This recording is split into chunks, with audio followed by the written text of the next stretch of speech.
Two Guys, One Shaker Cup podcast, hosted by Joshua Shaw and Ryan Buckeye.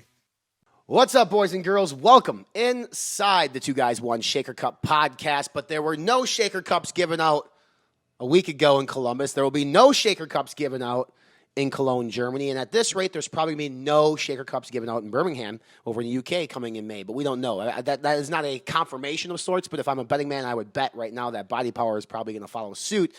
But let's not kid ourselves, Josh. The coronavirus is not just hitting our industry. It's hitting CPG. It's hitting consumer electronics shows. It's hitting travel. It's hitting NBA, NFL, MLB, sporting events. It is a hysteria, some might say. Dr. Drew even went on and said that we're blowing it out of proportion. And so this episode, we're going to talk about basically we're not going to discuss our opinion on coronavirus per se too much, but how it's impacting our business, our industry, because it is having a massive impact, not just on the expos, but on ingredient supply, cost, so much going on, which actually makes your job maybe sexy to some brands out there calling you and be like, Josh, what do we do? Because you've been a proponent of having plan B or having an alternative solution to if something goes, if shit hits the fan, what are you going to do? How many brands do you work with have a shit hit the fan plan? I would say if they work with me, most of them have some level of that. That right there is a plug for Jay Shaw Consulting. He's putting himself over for those of you listening. Yeah, I mean, I think it's, there's different levels of contingency plans. Obviously, the bigger that a company gets, the more intricate those things need to be. They tend to have people that are looking forward and looking at that. The smaller the brand, the less they usually think about that. They're usually working on what's in front of their face, and they're not really thinking about, potential black swan events or some type of external threat to their business or anything. They're really just trying to figure out how do we gain incremental market share in a very competitive space. Right. They got all their battles right in front of them. They're not necessarily thinking about, what could happen if, some little, disease or virus in China comes over to the US. Like at that time, months ago, nobody was really kind of thinking about it on a very small business sense, which is in the supplement and sports nutrition space. That's the vast majority of the brands are considered a small business in the definition of a small business. So, there's a ton of disruptions. We talked about a couple episodes ago, both of us, obviously we're getting ready to do trade shows. We're ready to get into the expo world and get into, shaking hands and kissing babies and making those relationships for our business work. I was in Los Angeles when Expo West got canceled, literally and we're talking about this in the sense of we're complaining, not necessarily, all that much complaining, but where our situation, you and I are very small compared to a lot of these brands that are small businesses that are now faced with huge decisions in their business because they were, putting all their money into an Expo West to put their new products out there, hoping that somebody like Kroger or Albertsons or 7-Eleven or Amazon, Costco, Amazon, anybody would come up to them and say, man, that's a really great product. We would love to talk to you about bringing this into our, our stores, a test of our stores. And they're leveraging. Josh, I think it's important to clarify to people listening because most people are not familiar with Expo West. Josh is making a good point here that these are small brands. This is the one show of the year in which can kind of make or break their future, really kind of get their foot in the door somewhere. And without it, it's fucking hard. Yeah. Expo West is a B2B show. So you have to be a retailer or some business, consultant, service provider, ingredient, packaging supplier, something like that. It costs you a lot of money to even step in the door if you are not a retailer or a brand. So you basically have a ton of people. This is a Super Bowl of food and beverage. I always tell people if this is your world and you like this stuff and you're a retailer or whatever, it's essentially like walking through the aisles of Whole Foods Market and actually being able to open up every package of food and beverage and drink it, as you go down the aisles. Awesome. That's kind of how Expo West is. But because of that, you have a lot of brands that this is how they utilize their way of getting in front of buyers and getting in front of decision makers and making something out of their business and tend to be on the smaller side of you have massive brands as well, but you have these small brands that this is their opportunity to get in front of a lot of people. And the unfortunate thing about this is they canceled it literally hours before it was about to start. It was starting the next morning. And as people were totally set up with their booths, they were walking around, human to human and saying, hey, we're closing. We're not, doing Expo West. Unfortunately, you're going to have to pack up and move all of this stuff out. So you have a lot of businesses that are struggling with things that are right in front of their face, not just these long-term contingency plans and things that you have to think about where the impact of this coronavirus is going to be a little bit longer in terms of disruptions in your business. Yeah, let's talk about the coronavirus in terms of a couple different angles here. One is, okay, so you have the brand side of things. So you have the brands that were going to be at the Arnold, at FIBO, at Expo West. We can even talk about them. And then you have the convention side of things, or the organization behind these expos that are planning to, they say, postpone and reschedule. Now, the only one of the three that we just talked about that has been officially rescheduled is FIBO for October, which is a whole nother, I believe, unless Expo West has rescheduled. And you may know that. I think Expo West might have also, but okay. Yeah. So let's talk first off about the brand side. So I read a comment from somebody the other day on social media saying, like, this kills the small brands, the brands who invested $10K on a booth at the Arnold, and they're not getting. I can't decipher the email from the Arnold in determining, like, are they getting that $10K back? Are they getting like a 5% kickback, and then they have to use the rest as a credit towards the postponement? Maybe you have more insight on that, but the comment was, unless you're a big brand like Redcon or, Muscle Tech or BSN, like it really kills you. And my comment back to that was like, what difference does it make if you're Redcon or Muscle Tech or a small brand? Because I sat there and I thought, you were at the Arnold last year, and you remember just how big that Redcon 1 booth was. I mean, it spanned 40 feet. I think it was like 10 by 40, maybe longer, had an LED digital screen, all the product. That stuff was all shipped, sent to Columbus from Boca or wherever they kept it. There's shipping fees involved in that Aaron and team at Redcon are not getting back. There is, product and stuff that, you have to ship it there and ship it back. And you had employees that flew there that didn't need to be there. So from a brand perspective, how much does so we've also talked about like the terrible ROI on some of these events too. So maybe it was a blessing in disguise for some of these brands to have it canceled or postponed. But the amount of, is it, from your perspective, is it a blessing in disguise for brands that say the Arnold postpone/cancel? If you were going to go all in on the Arnold, it's unfortunate. I know the email you're referencing, and it was mostly around the service provider / contract. The Freemans, or I don't know who does the Arnold. I think I looked it up, but it's basically like the labor unions that had to move product, had to move your booth. If it was in a pallet or a crate, they had to move it from the dock to maybe the floor, those types of movements where like they have nothing to do with literally like if the show goes on or not. Like those human beings run a forklift, they did their job. They want to get paid for it. Yes. I totally understand that is what it is. Now, the booth expense, whatever that is, I'm assuming is going to be a credit, which is not useful for these small businesses, is useful for like a Redcon because they can spread that cash out. Like they're okay with, it is what it is. I mean, it hurts, but it doesn't hurt as much. But if you are a brand that literally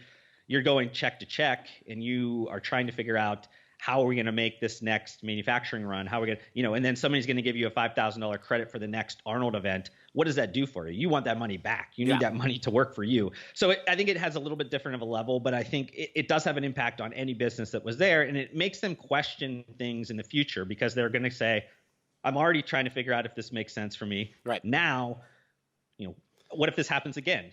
Is it even worse? Should I just dump this money into digital or some other activation that maybe makes more sense that I can control the elements? What's interesting about the postponement aspect is like, okay, so if they're going to keep the money and put it towards a credit, that's one thing. But also what people listening to this podcast, the ones that are not really involved in the industry, a lot of your marketing dollars are spent, Q1, Q2. So come Q3 when FIBO rescheduled or when Arnold may reschedule, they may not have funds readily available to be at these events. So and that's not to say that they can't save the money you had saved in your budget. But if I'm in that position, I'm repurposing those funds because there's no guarantee that this event still goes on as scheduled. So you repurpose those funds. Now you don't have the funds to be at the Arnold or FIBO. What's that event going to look like in 2020? Is it going to be down in terms of attendance from consumers, from brands, et cetera? Then on top of that, when it comes to the Arnold, they canceled the Arnold the Tuesday before at 5 p.m. All right, they scheduled a press conference for 4 p.m. Eastern. They didn't go on until 5 p.m. Eastern, so they were late. And then they canceled everything but the bodybuilding competition. So now, as a brand, you have a bad taste in your mouth in terms of the level of professionalism that surrounded the event. Now, I get it. There are things out of control. The CDC was involved, the government, all that stuff. But at the end of the day, like that call, FIBO, I think, handled it the best. They canceled over a month out, or postponed a month out. There was no people in Cologne. There was no product shipped to Cologne. I have no problem going back to FIBO because I thought they handled it. You know, a lot of people are like, "Oh, it's premature." Well, maybe they were the only ones that saw the writing on the wall, and they knew exactly what was going on. But in the case of Expo West, in the case of the Arnold, where it was canceled, you know, in Expo West, people were literally in the convention center setting up the booths, and like you mentioned, people walked around and said, "Hey, go home." You know, but we're canceling it. Like that's bad business. Okay, so it's bad business, not to mention you don't know if you're going to have the marketing dollars now to go and be at these events.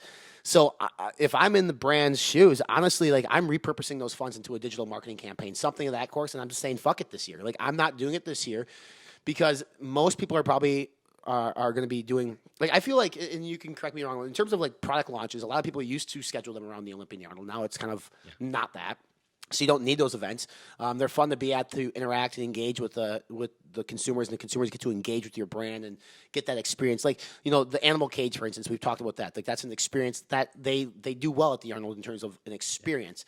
But I mean, without the actual Arnold Classic event and the strongman events going on, you know, do you go back to Columbus in, say, I don't know, July, August, whenever they decide to do it?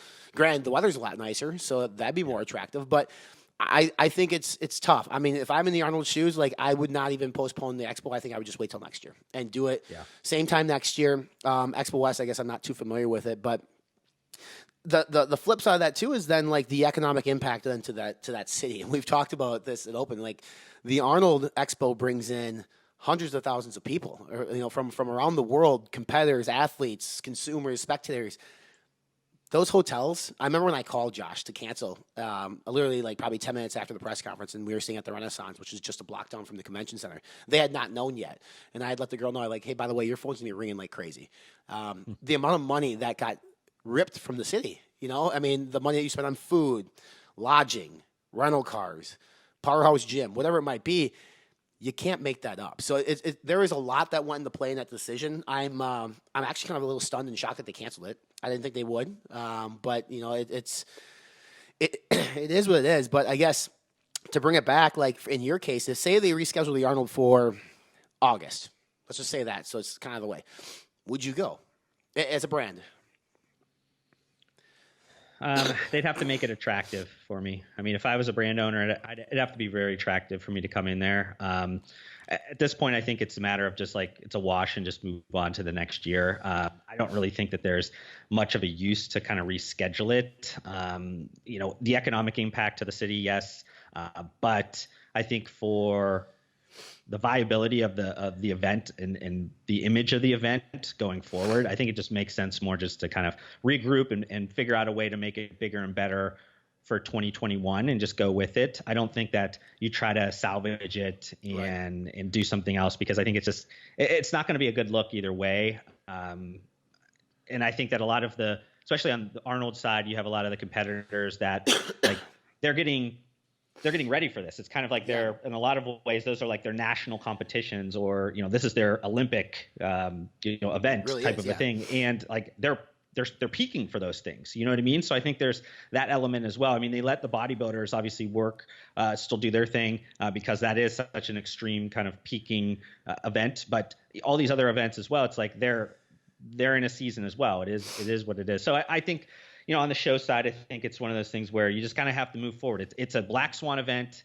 It interrupts a ton of stuff. It's interrupted, you know, Coachella, Stagecoach, South by Southwest, you name it, has been canceled or moved.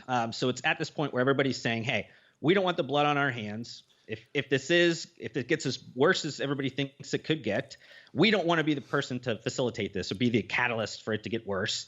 And we're not willing to lose our jobs or potentially get sued over us putting all these people in a room and potentially one person ruining it for everybody. I get it from their perspective. I was a proponent of the Arnold staying true because being an Ohioan myself, most Ohioans, honestly, the people that I talk to on a day-to-day basis, friends, family, whatever, they don't care much about the coronavirus. Honestly, they have other bigger problems right now. Apparently they did. They started a petition, Josh. Well, I think you have like the people, and a lot of them is the people that aren't even going to the event. You know, it's the same thing that happened at South by Southwest here in Austin. They just canceled it, and it was, tens of thousands of people putting in a petition and saying it is what it is. But a lot of those people probably are not showing up. Right. These events. They're just thinking about it from like, we don't want, infectious spread disease in our city, and we'd rather this not be an event right now or whatever it is. But I think for me, it's an unfortunate event. It's unfortunate that it's causing all of these short-term things that we have to kind of like work around. And you talked a little bit around like the supply chain, disruptions, and not to move this into a political discussion or anything like that, but like, it even brings up the points of like, most of our supply chain is from outside in our industry, outside of the U.S. Right. Most of the raw materials and things come from outside of the U.S. And it moves into this kind of world of like, okay, we've had globalization and free trade for the most part of the last so many decades. Now we have a president that's all about protectionism and really reinvigorating the manufacturing and the creation of actual goods here in the United States again, like we used to be. And it starts to bring up that discussion of like, should there be some element of supply reserves for things that we need in the U.S.? Right. Does that help curb things like this, events like this that happen? It's one of those discussions that seem to be going around here. In our space, it's like, it might be a lot tougher, but you have a lot of other industries that are kind of thinking about that, saying, wow, it'd be nice if we had a safety stock supply of things that were made in Detroit or Atlanta or wherever it was. Like, it'd be nice if we had that, but we don't. Yeah. I mean, you were recently just in Middlesex over at NutraBio, which for those listening, we talk about NutraBio from time to time, but they manufacture all their own stuff. So they have a bunch of draws. You saw it in the back room. They have pallets and pallets of raws that they test each raw that comes in. It's pretty cool, but they only have a limited number of stock and supply there too. And I know Mark and the team over at NutraBio, they're feeling the pressure of this coronavirus in terms of ingredient shortages and supply.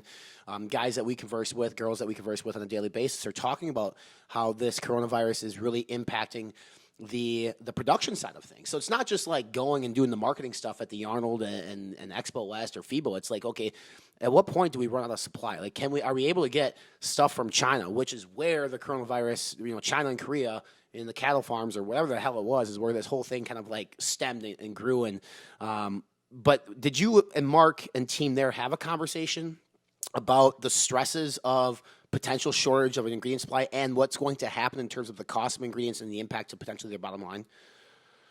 We didn't have like a very specific conversation. I think there was a few times we weaved in and out of it.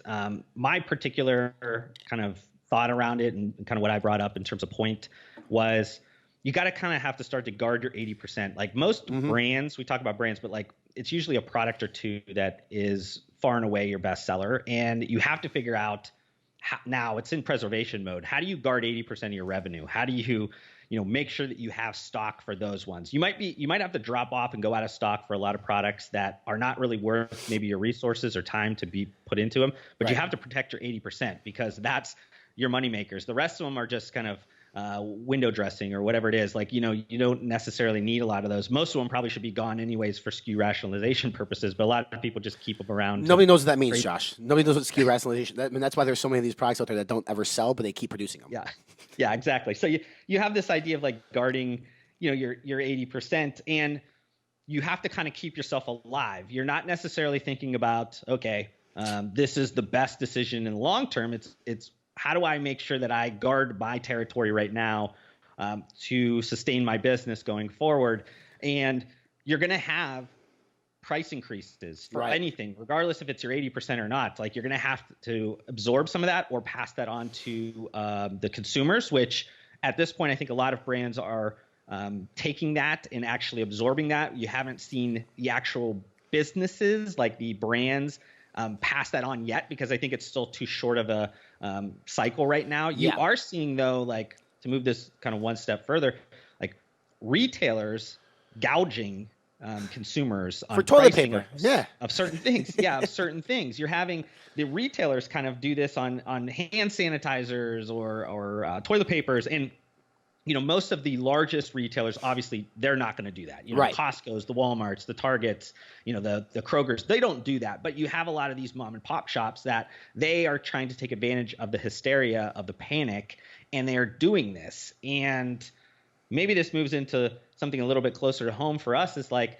there are retailers taking advantage, and then there's businesses and people that are trying to take advantage of this panic and hysteria. Right. And it's honestly, it's disgusting. Like, it's one of those things where that there's so much fear going on, yet you're going to go out there and like put out this information that says we have, herbal extracts, or we have teas, or we have essential oils, or we have whatever it is, and it's going to help you fend off the coronavirus. Like, you're not going to get it if you take this stuff. Like, the FDA and the FTC just put out, like, I think 7 or so warning letters in the last couple of days around companies that are out there basically trying to say they have the cure for coronavirus. Yeah. They've had it. The only cure for coronavirus is Corona beer. We all know that. Yeah, I mean, it's in the name.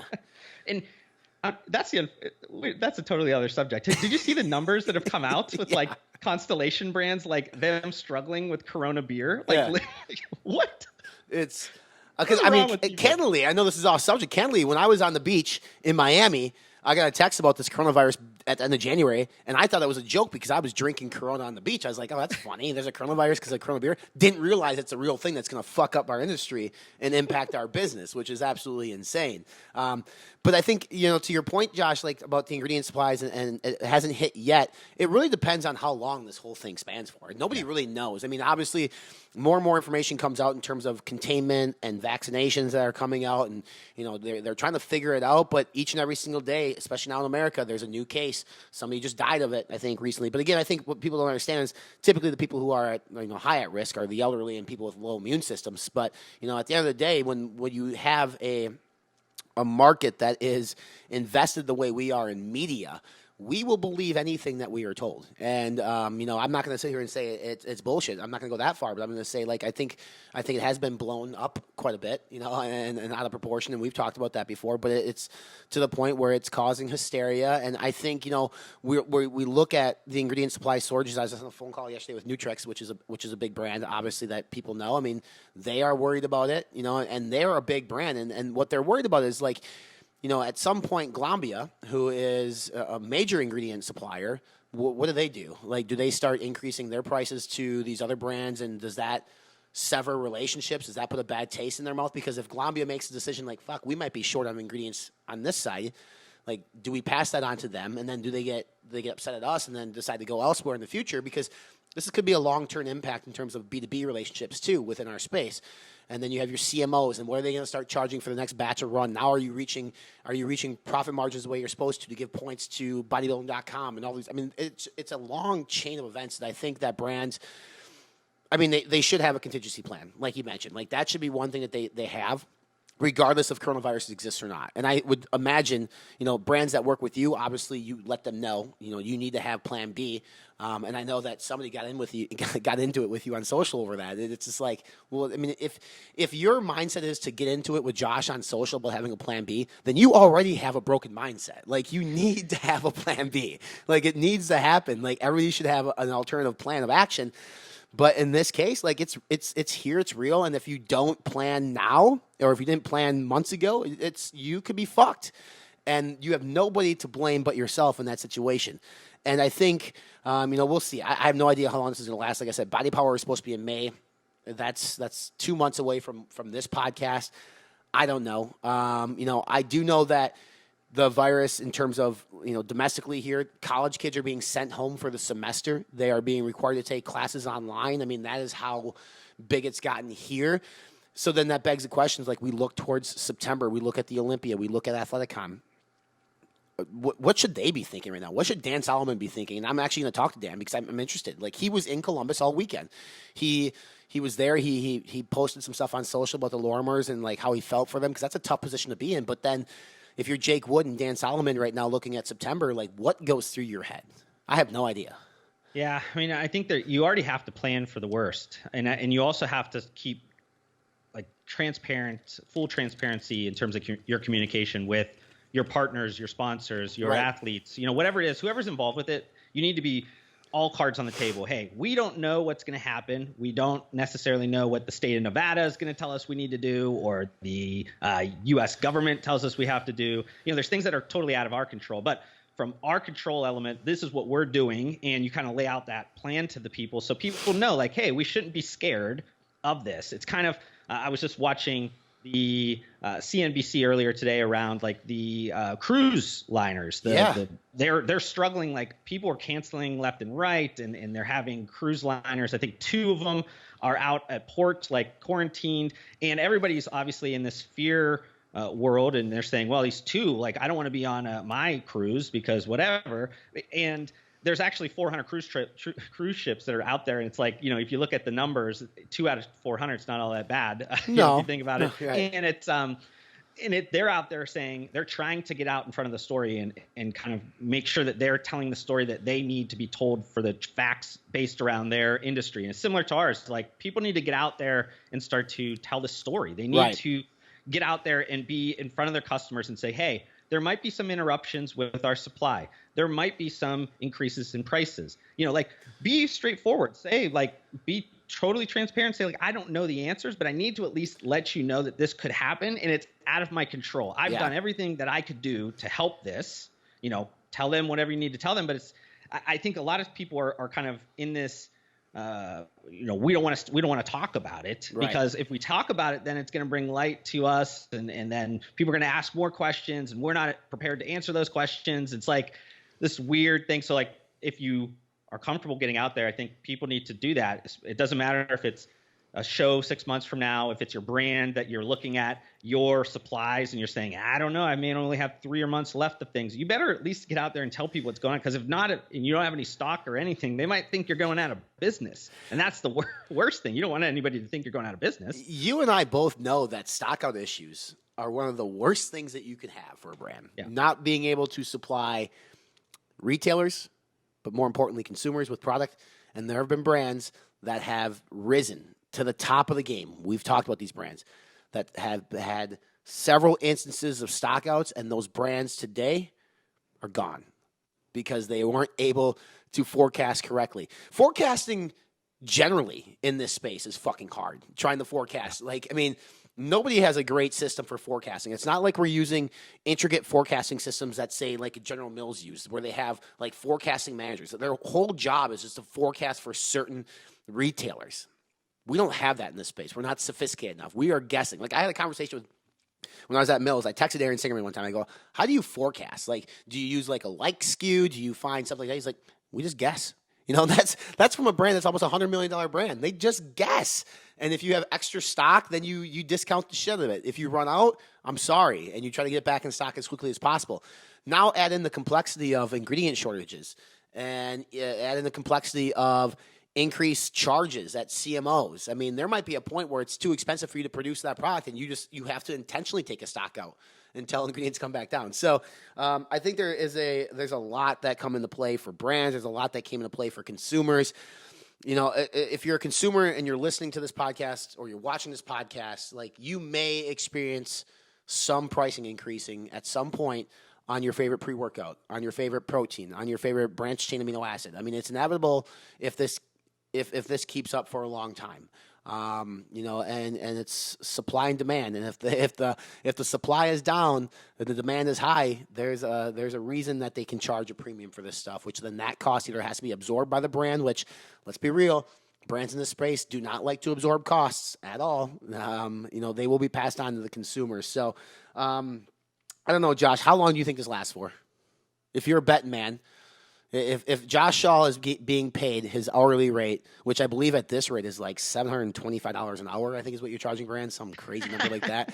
What advice do you give him?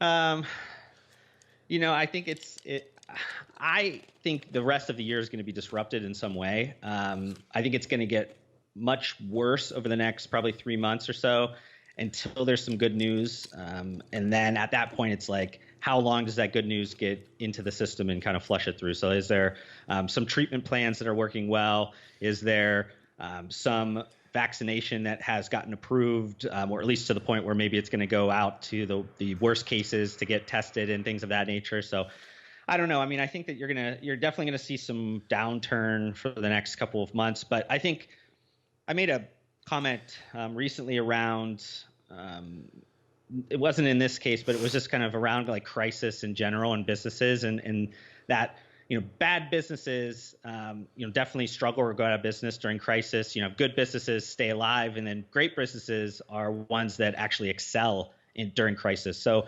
it's one of those things where if you're able to find a way to get around this and preserve whatever possible, that's kind of where you should be at from a mode standpoint. And that's not me putting fear towards anybody, especially brands that are listening to this or consumers. That don't go out and stock up on like your whatever. I don't think you need to go out to that level, but I think that you do need to treat this as a real thing, and it could create disruptions in your life. Towards supplements and sports nutrition, the thing that we have to consider here is that these aren't life and death things. These are things that people buy to optimize their lives. Even though a lot of people that we talk from an echo chamber, it might seem like these are like essential things. They're not essential things. So you could cut out a lot of this and you'll be okay. So as a consumer, make your decisions, do what you need to do. From a brand perspective, like I said, guard your 80%, preserve your business, make sure you're doing what you need to do. And if you have some ability and you're the biggest, baddest dog in the race, like a Glambia, this is your opportunity really to like stick it to a bunch of people. Honestly, I know you don't want to do that, but like, this is your time to like literally guard the house and like tell people, well, that's why you should have been vertically integrated. You should have thought this through. So we'll kind of see how that kind of plays out, but it'll be an interesting, I think, rest of 2020. Let's end the show on this. We have Olympia, September 14th, something like that. FIBO, beginning of October. Athleticon, middle of October. That's 3 big shows within a month. As a brand, do you go to all 3? No. I mean, I think especially if you're struggling right now to even deal with the problems in front of you, you have to just not, do any of those things. You know what I mean? You're thinking about, we talked about this before, like the ROI on these shows are not that great, even if you are perfect in your trade marketing, experience marketing. Like, most of these brands are not even close to that. So like you're burning money anyways. You're going to need that money for other things. You talked about it. Like, inventory kills people more times than not. So like if you overstock, then your cash is going to be spread out. Your retailers are going to be looking at things. They don't want to raise prices. You're going to have to eat the cost. Like, preserve your cash. Don't spend it on trade marketing, expos, whatever, that just literally are not going to give you the return on your money that you need right now. The money, the cash reserves is what you need. 100%. Totally agree. At this rate, I still think that the shows go on. I think by September, hopefully we have a solution in place. It's an election year. So here's the funny thing, right? Like, not to be political at all, but if you look at each election year over like the last 20 years, there's always been like an epidemic, like a virus. It's kind of funny how that works. So if you liked what you heard here on the podcast, hit that subscribe button on iTunes, Spotify, over at YouTube. You can watch us. Check us out on social, 2 Guys, 1 Shaker Cup on Facebook and Instagram as well. Jay Shaw Consulting. Again, $725 an hour is a fucking steal. Use coupon code Informant. It'll save you nothing, but maybe he'll give you an extra 2 minutes of his time. At Fitness Informant is our handle too. If any topics you guys have, let us know. Until next week, wash your hands, Josh. Yeah, wash your hands.